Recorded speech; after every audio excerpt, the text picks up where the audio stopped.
Amados hermanos, en estos días estuve iniciando el libro Apocalipsis de manera provisional del Señor. Hemos tomado este libro para estudiarlo y muchos no entienden que este es un libro de esperanza. Este es un libro de esperanza para aquellos que son de Cristo, que pertenecen a Cristo. Y en su inicio, este libro Apocalipsis, algo que veía, es que nos presenta inmediatamente que el Señor viene. Nos presenta que el Señor viene porque esa es la esperanza del creyente. Al estudiar el versículo 1, versículo 7, cuando vemos que el Señor aparecerá en las nubes, esa es la esperanza que nos permite a nosotros poder, al viajar por el libro Apocalipsis en su estudio, entender que el Señor viene.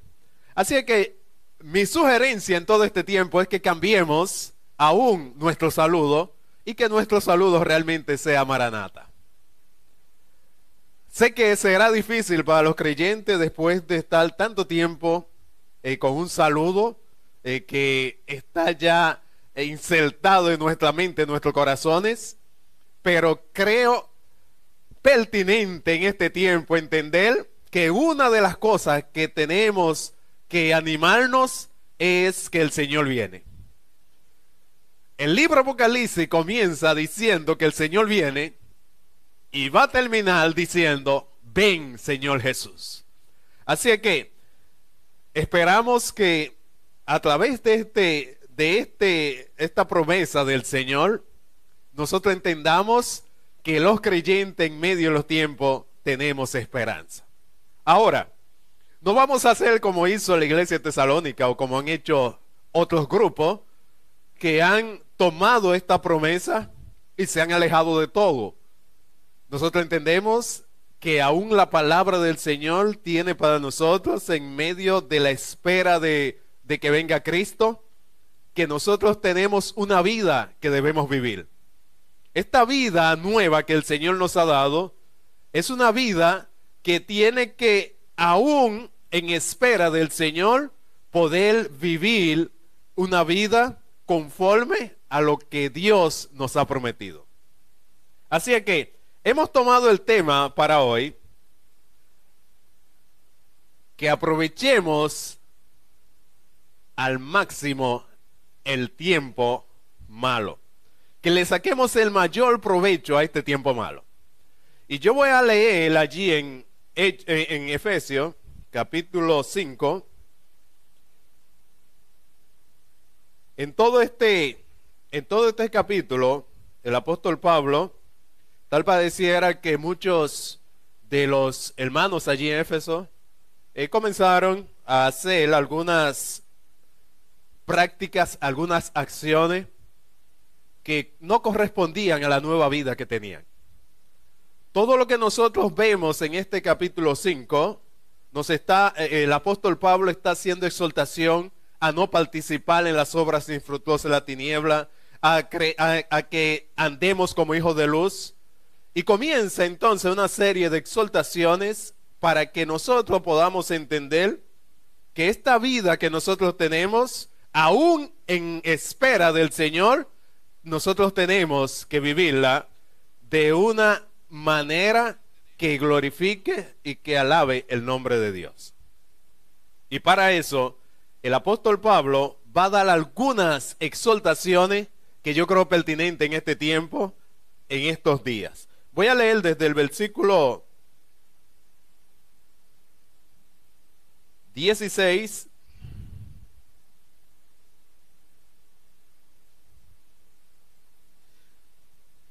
dice, aprovechando bien el tiempo, porque los días son malos. Así pues, no seáis necios, sino entended cuál es la voluntad del Señor. No se embriaguéis con vino, en lo cual hay disolución, sino sed llenos del Espíritu, hablando entre vosotros con salmos, himnos y cantos espirituales, cantando y alabando al Señor en nuestro corazón, dando siempre gracias por todo en el nombre de nuestro Señor Jesucristo, sometiéndonos unos a otros en el temor de Cristo. Estas acciones que el apóstol Pablo está exhortando a que nosotros llevemos, nos va a hacer entender que una de las cosas que el apóstol quiere llevarnos es que al entender que los días son malos, sacarle el mejor provecho entonces a los días. Una de las cosas que nosotros debemos de entender cuando estudiamos este capítulo, y es que ya el apóstol Pablo está hablando de la parte práctica de la vida. Muchas veces nosotros lo hemos dicho y lo repetimos, y a veces entiendo que todavía no hemos entendido que la vida cristiana no es simplemente algunas prácticas que tomamos para hacer algunas cosas religiosas, sino que es una vida realmente.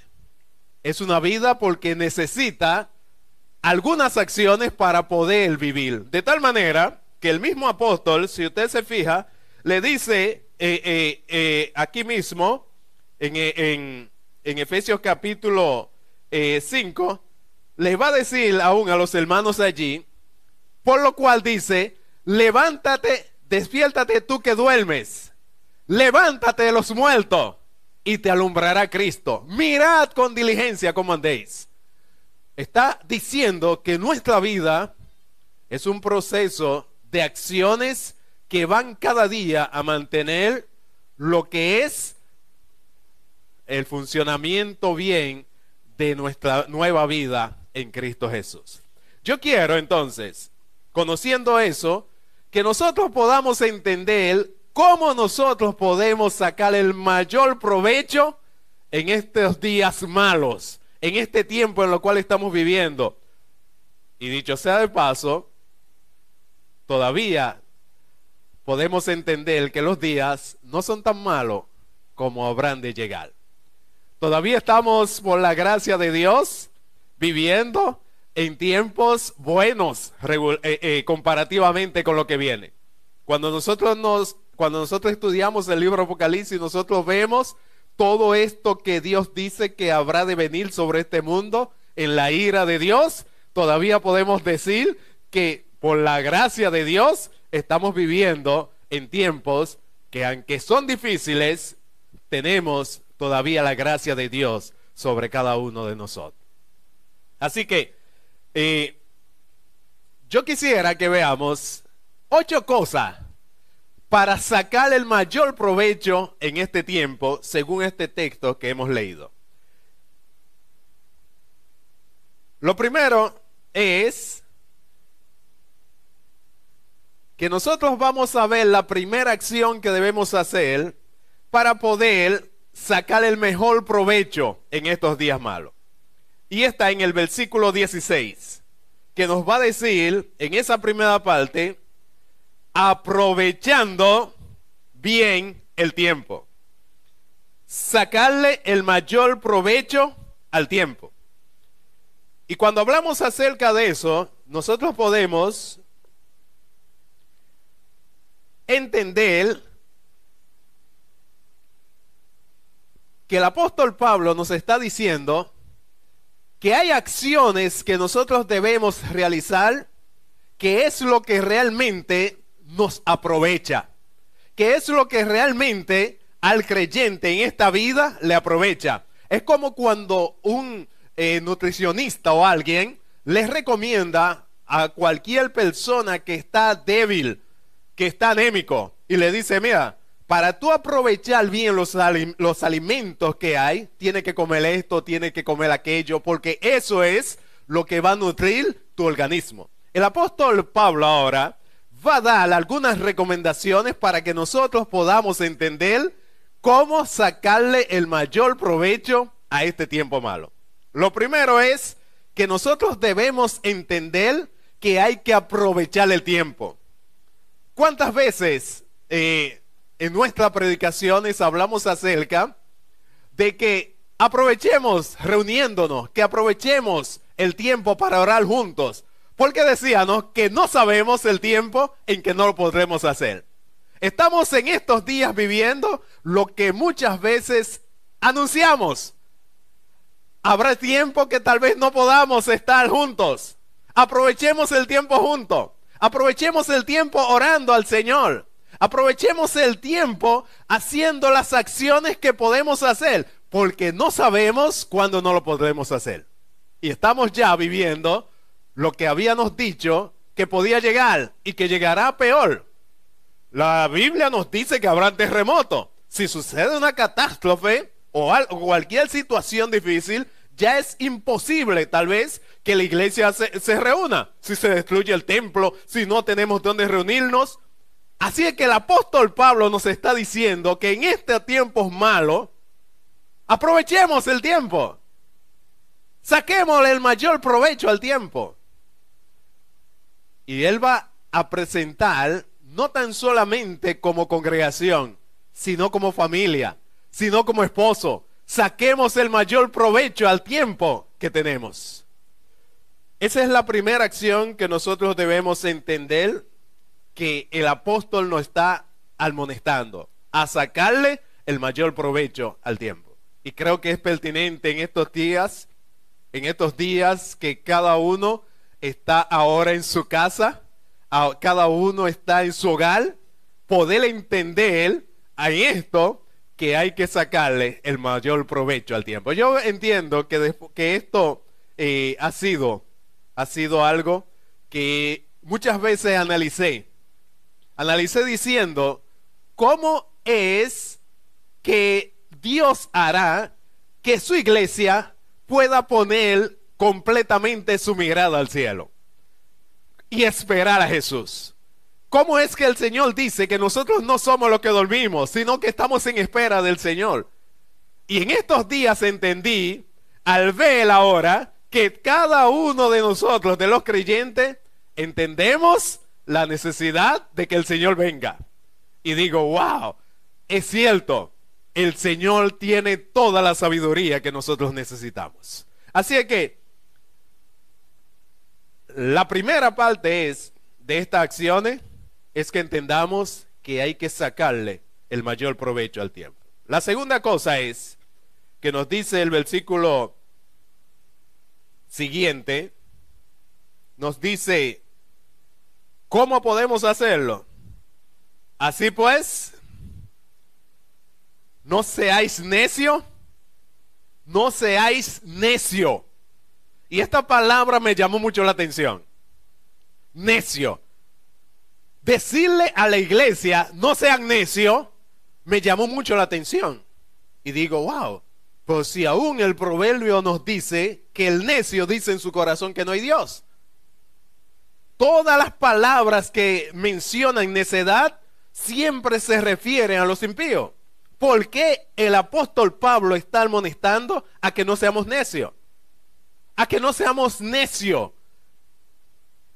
Y algo que tiene el necio es que el necio, en su propia opinión, él es sabio. Él, su opinión, no importa lo que digan los demás, no importa lo que enseñe la ciencia, no importa eso. Él es sabio en su propia opinión, no importa. Por eso dice la Biblia que dice el necio en su corazón no hay Dios.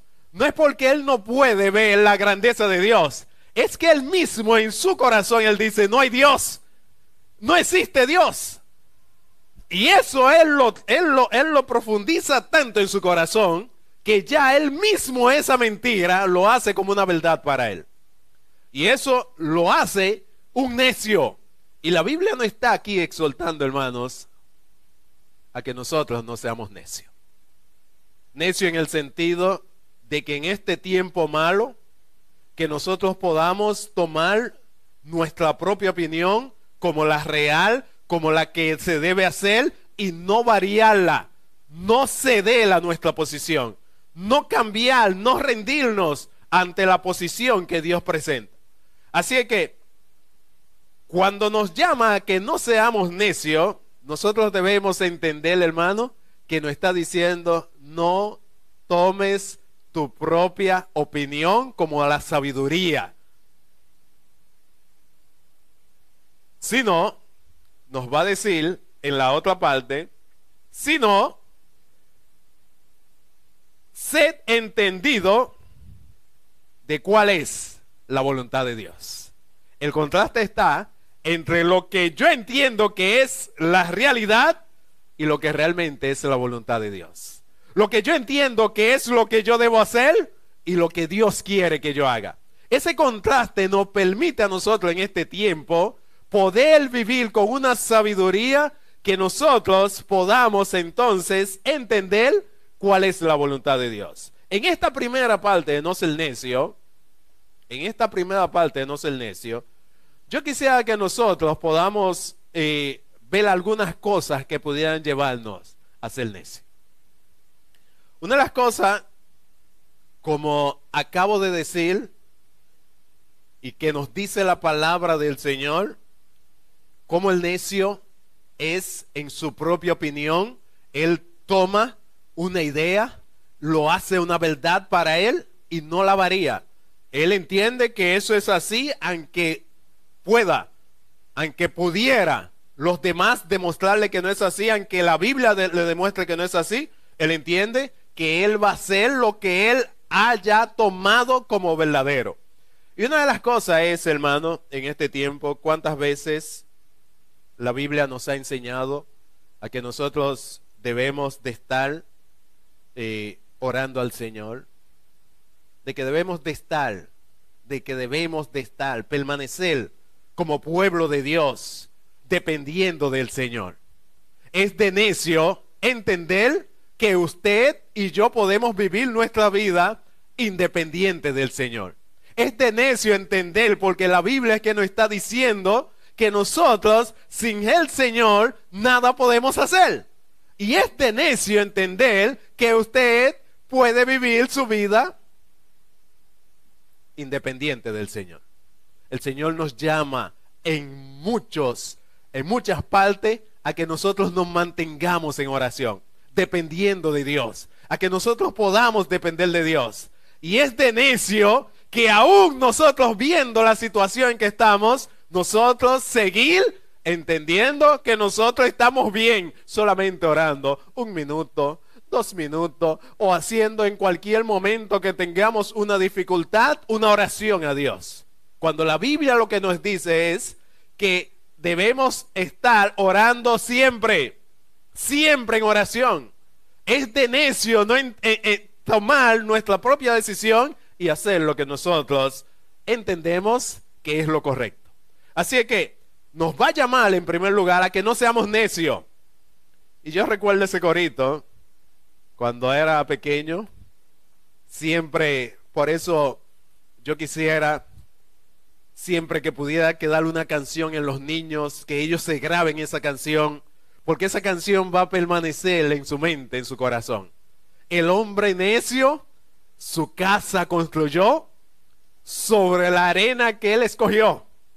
Y esa canción, mire, desde pequeño cantándolo se queda en la mente de uno. El hombre necio su casa construyó.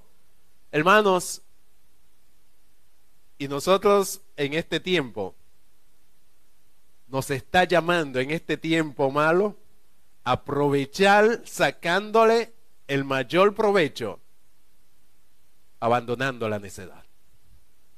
Abandonando la necedad. Y en lo contraste nos dice, si no, sean entendidos, que es la segunda parte de cuál es la voluntad de Dios. Sean entendidos de cuál es la voluntad de Dios. Fíjense cómo se va enlazando todas las cosas. Para sacarle el mayor provecho, una de las cosas que no debemos es ser necio. En contraste, debemos ser sabios. El sabio lo que está haciendo es viendo ¿Cuál es la voluntad del Señor en medio de los tiempos malos? ¿Cuál es la voluntad de Dios?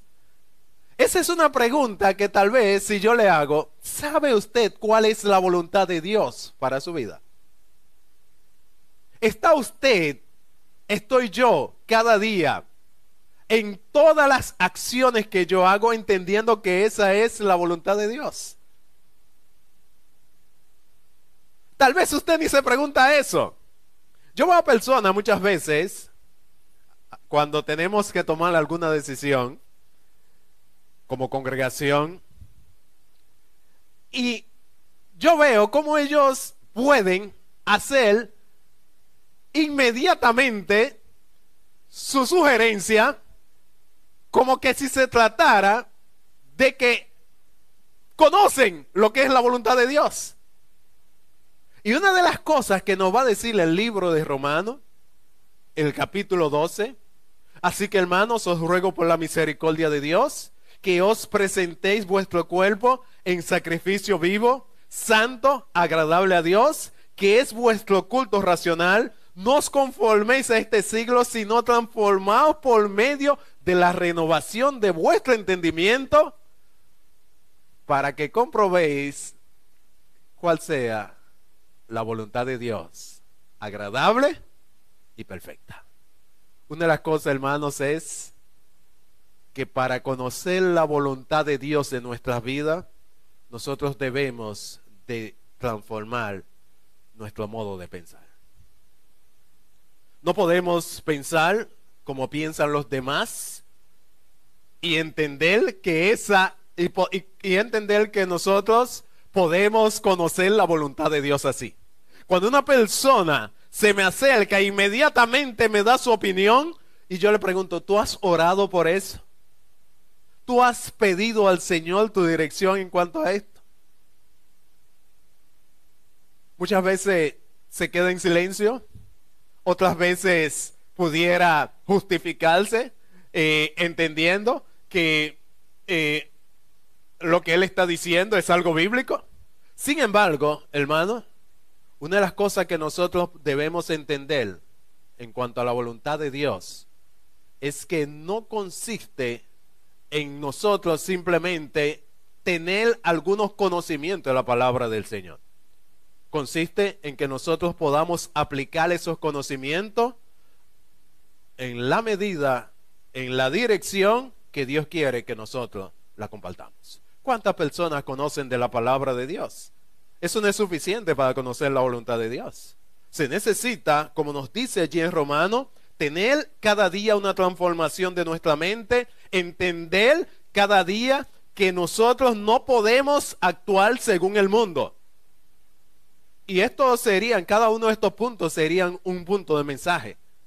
Nos alargaremos muchísimo si comienzo a mencionar cada cosa de eso, cada punto de esto. Pero debemos entender, hermanos, y es que para aprovechar el tiempo, este tiempo malo, nosotros debemos de estar bien seguros que las decisiones que estamos tomando, que todas las acciones que estamos tomando es según la voluntad de Dios.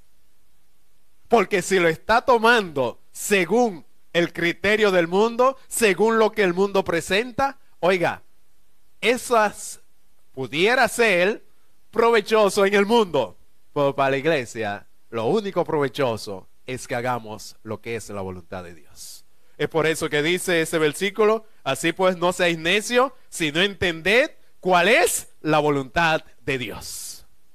El otro versículo, donde está el punto que continúa, y es que nosotros debemos no dejarnos controlar.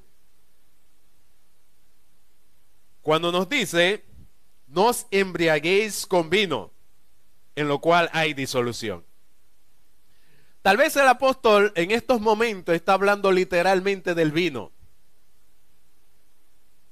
Y está diciendo, tomando el vino, para poder presentar cómo el vino nos lleva a nosotros a poder aún ver las cosas de otra manera. Nos controla, nos lleva a que nosotros aún no entendamos la realidad de las cosas. Nos lleva a que nosotros podamos, como muchos han tenido accidente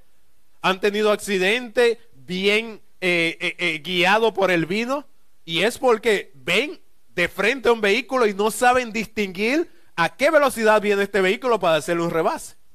Porque el vino, el alcohol no le permite a ellos discernir bien aún la distancia del vehículo, a qué velocidad yo voy, ni nada de eso. Y el apóstol está haciendo haciendo este ejemplo de lo que es el vino hace, diciéndonos nosotros que no seamos controlados por nada. Es de sabio no dejarnos controlar en este tiempo. ¿Cuántas cosas están controlando la vida del mundo?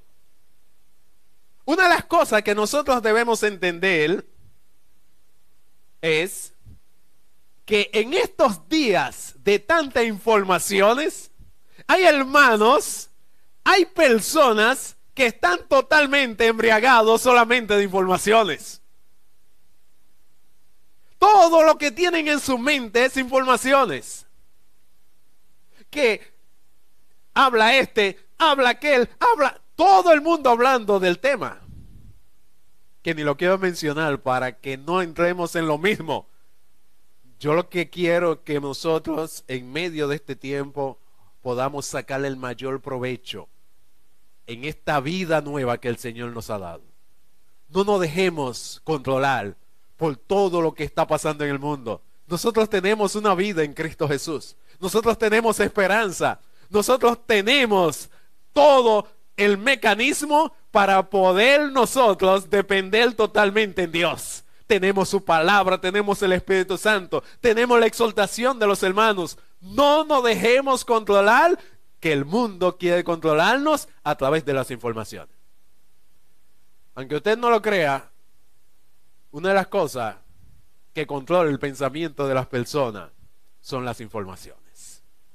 Cuando una persona sale y ve una información falsa, esa persona sale muchas veces pensando en eso que vio. Y hay muchísimas informaciones falsas que estamos recibiendo, estamos consumiendo, y que son informaciones falsas. Como ayer, me llama una muchacha, llama ya a casa y nos dice las recomendaciones que hay que hacer en este tiempo. No, hay que beber agua tibia, hay que hacer esto, hay que hacer aquello, hay que hacer aquello, hay que hacer esto, y todas las personas dando muchísimas informaciones. Y eso pudiera controlarnos de tal manera que usted hasta tiene miedo de beber agua fría, tiene miedo, está usando agua caliente, está haciendo muchísimas cosas porque está siendo controlado por las informaciones. Sin embargo, el Señor nos está diciendo: no se dejen controlar. No se dejen controlar de ninguna cosa externa. En contraste, déjense controlar por el Espíritu Santo. Tal vez lo que yo estoy diciendo, usted dirá: ¿y cómo es posible yo dejarme controlar del Espíritu Santo? ¿Cómo puedo yo ser controlado por el Espíritu Santo? ¿Qué cosas tengo que hacer para ser controlado por el Espíritu Santo? Y es algo tan sencillo, pero tan difícil para el creyente hacerlo, y es ceder nuestra voluntad a Dios. Cederlo a Él.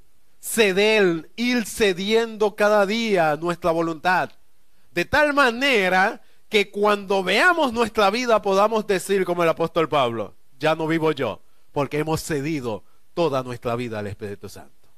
Ya no tomamos decisiones simplemente porque es lo que el mundo está tomando. Ya no tomamos decisiones simplemente porque yo entiendo que eso es lo que debe ser, porque mis padres así me enseñaron. Sino voy cediéndole al Señor toda mi voluntad y voy entendiendo cada día más que mi vida no debe ser controlada por mí ni por nada externo. debe ser controlada por el Señor. Si así lo hacemos en nuestra vida estará todo el tiempo, toda nuestra vida, hablando de vida, estoy hablando de todas las acciones que debemos tomar, estarán siendo entonces moldeadas, estarán siendo guiadas, estarán aún en medio de los tiempos malos, el Espíritu Santo guiándonos a lo que es su voluntad. Así es que este también sería podía ser un punto de una predicación completa.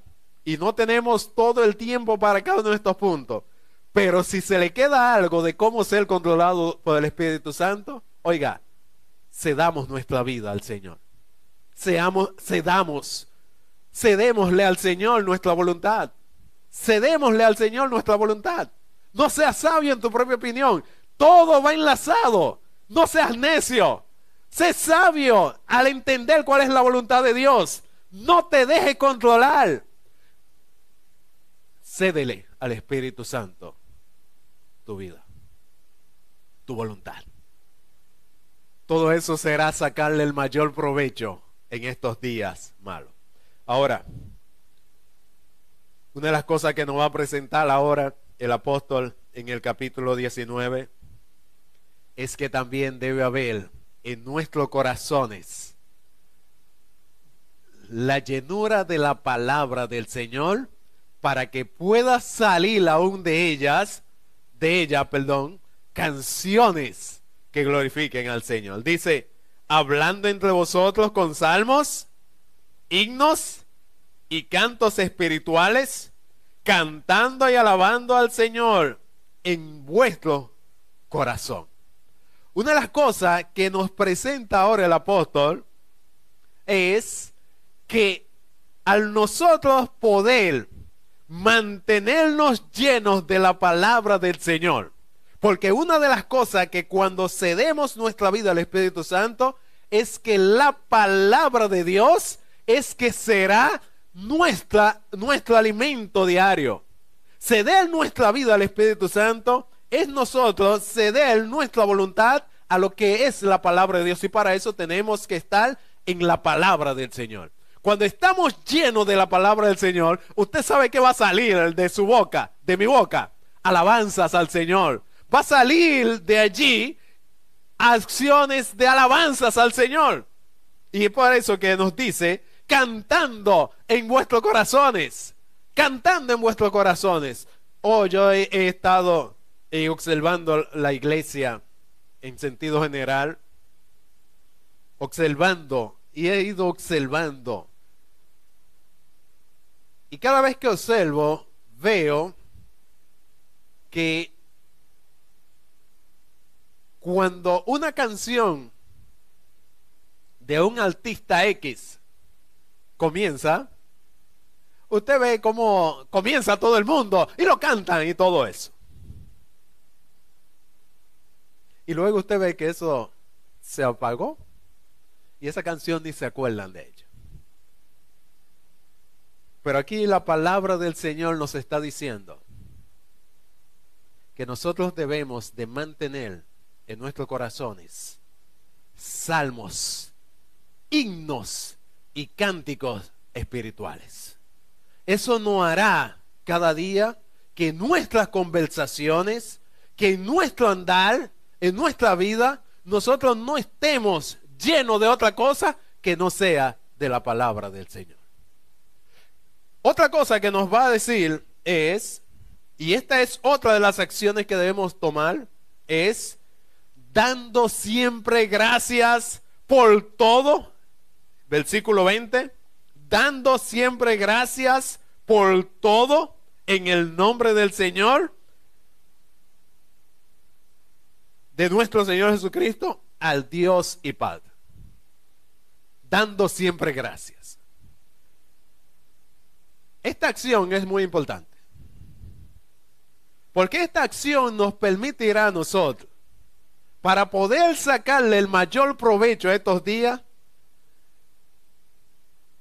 no caer en lo que es deprimirnos, no caer en lo que es estar afanado, Porque al darle gracia a Dios, debe de ser que entendamos que Dios tiene un propósito en todo lo que está pasando.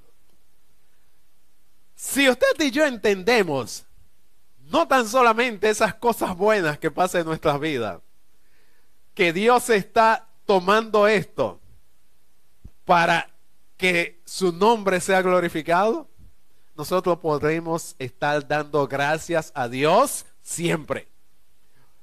Y yo decía algo, yo decía, wow, en estos días he oído personas poniendo su vista al cielo, personas que nunca lo había oído hablar acerca de Dios.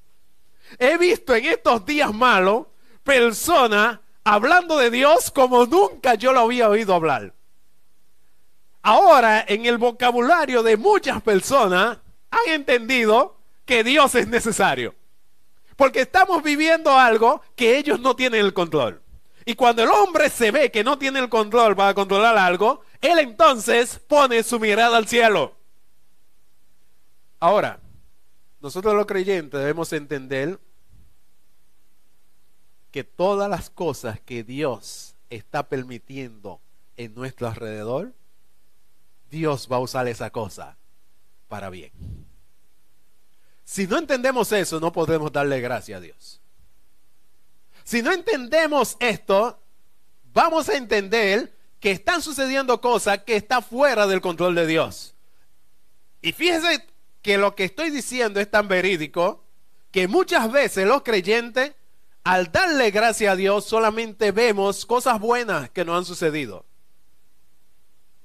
Me salió la residencia, gracias al Señor. Quiero darle gracias a Dios porque me salió la residencia. Quiero darle gracias a Dios porque conseguí un trabajo. Quiero darle gracias a Dios porque pude comprar un vehículo. Quiero darle gracias a Dios porque pude conseguir una casa. Y entendemos muchas veces que dar gracias a Dios es solamente un acto cuando nos sucede cualquier cosa que entendemos nosotros que son buenas. Sin embargo, aquí nos está diciendo en el versículo 20, dando siempre gracias por todo, en el nombre de nuestro Señor Jesucristo. Dando siempre gracias por todo.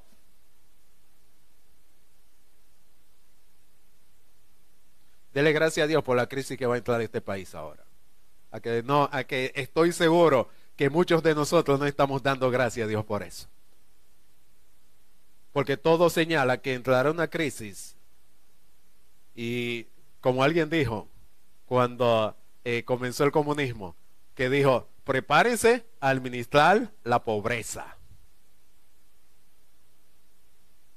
Prepárense para administrar la pobreza. Hermanos, sin embargo, dele gracias a Dios por eso. Démosle gracias a Dios por eso.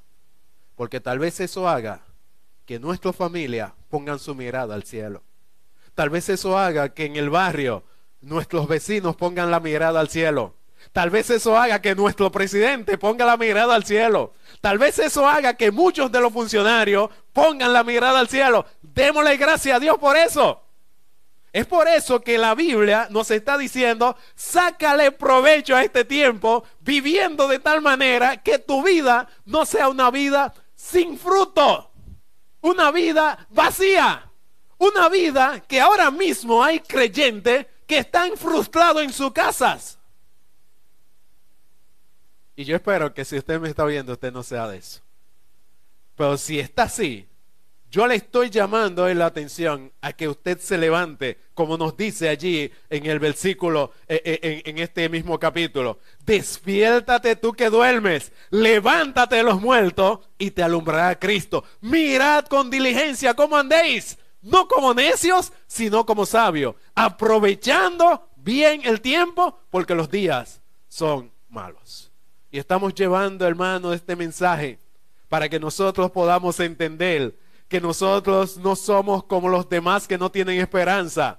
Este es algo que solamente usamos cuando alguien muere, y ese es el contexto. Pero nosotros tenemos que entender esto en todas las áreas de nuestra vida. Nosotros no somos como los demás que no tienen esperanza. Nosotros sí tenemos esperanza.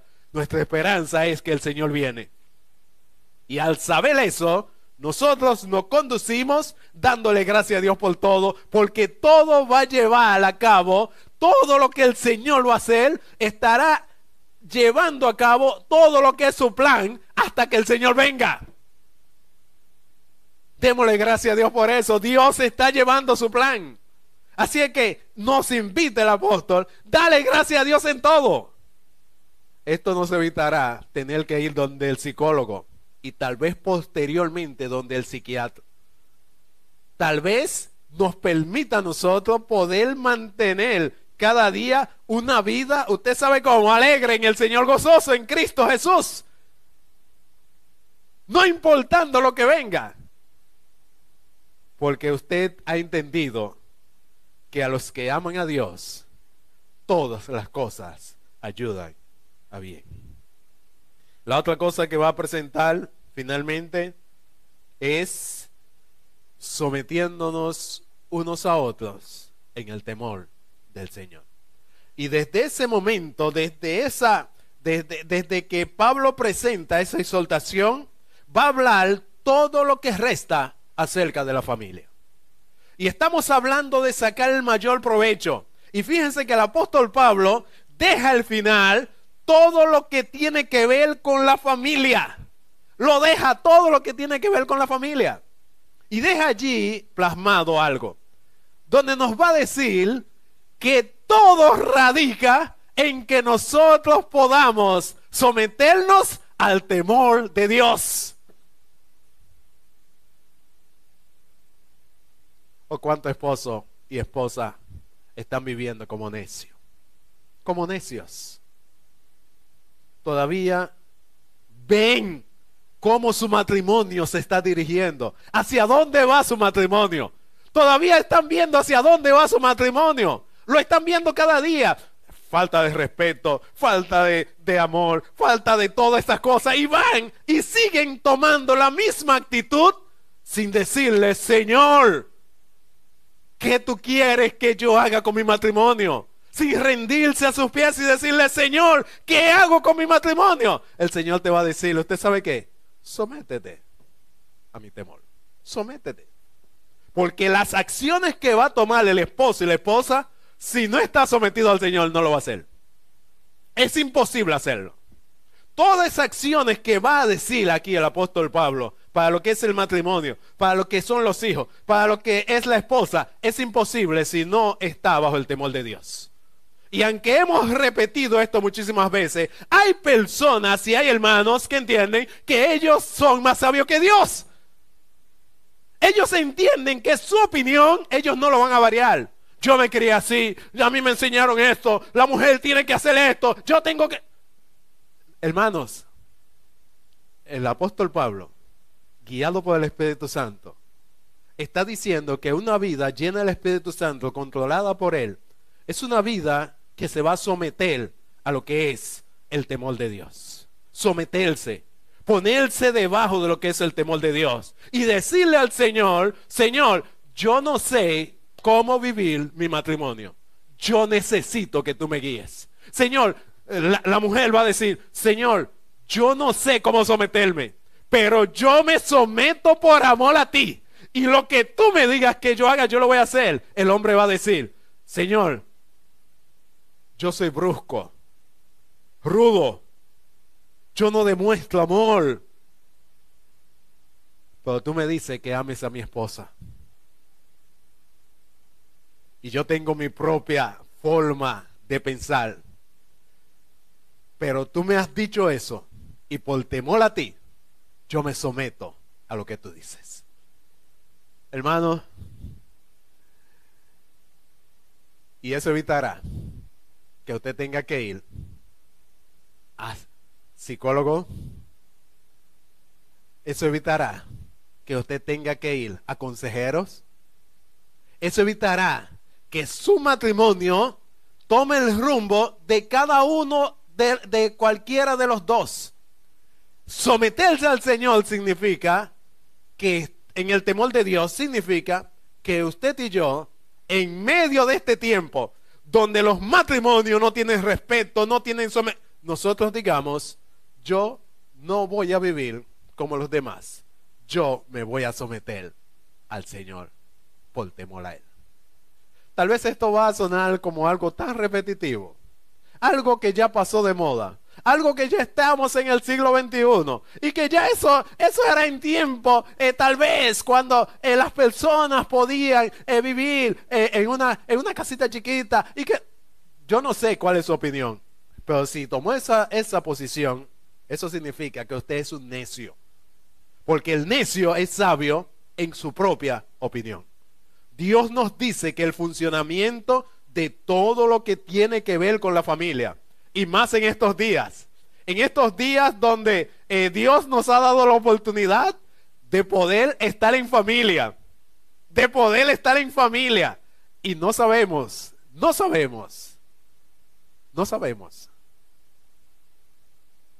si esto Dios lo ha provocado para que muchas familias puedan en estos días poder tomar decisiones de someterse al temor de Dios. Yo espero, hermano, que nosotros en este tiempo que hemos estado disertando acerca de la palabra, hayamos podido entender lo que este pasaje nos está exhortando a cada uno de nosotros. Nos está diciendo a que nosotros podamos aprovechar el tiempo. Es malo el tiempo. A que nosotros podamos entender que para poder aprovechar el tiempo no podemos ser sabios en nuestra propia opinión. Que nosotros debemos ceder nuestra voluntad al Espíritu Santo. Que nosotros debemos de mantener nuestros corazones tan llenos de la palabra del Señor, que de ella brote canciones que alaben y exalten su nombre. Que nosotros debemos de estar tan conscientes de que el Señor tiene control de nuestras vidas, de que podemos darle gracia en todo y entender que todo lo que va a pasar en nuestra vida será porque Dios tiene un propósito especial para eso. Nosotros, al someternos al Señor, estamos entendiendo que aprovechamos el tiempo a lo máximo porque podemos permitir que el Señor guíe nuestro matrimonio, guíe nuestras vidas a lo que el creador, el diseñador de lo que es la familia, ha dicho que es lo que se debe hacer. Que no soy yo que voy a tomar mis decisiones. Que cuando haya cualquier conflicto entre los matrimonios, puedan rendirse en oración, a orar al Señor. Decirle, Señor, ¿cuál es tu voluntad para mi matrimonio? Si no lo hacemos así, somos necios y veremos cada día como la canción que aprendí desde niño. El hombre necio su casa construyó sobre la arena que él escogió. Débil en contra el viento que sopló y la lluvia que cayó. Finalmente decía, y la casa se derrumbó. Si no seguimos estos consejos, no del pastor, sino del Espíritu Santo, puede hacer que la próxima casa que se destruya y usted está aún viendo que va hacia ese rumbo, y como nos dice la palabra del Señor, el necio ve el mal y usted sabe que continúa en él hasta que cae en el hoyo. Sin embargo, el sabio lo que hace es que se desvía del peligro. Esperemos que todo este mensaje haya servido para motivarnos a vivir una vida guiado por el Espíritu de Dios, controlado por el Señor, aprovechando bien el tiempo. Que Dios nos ayude.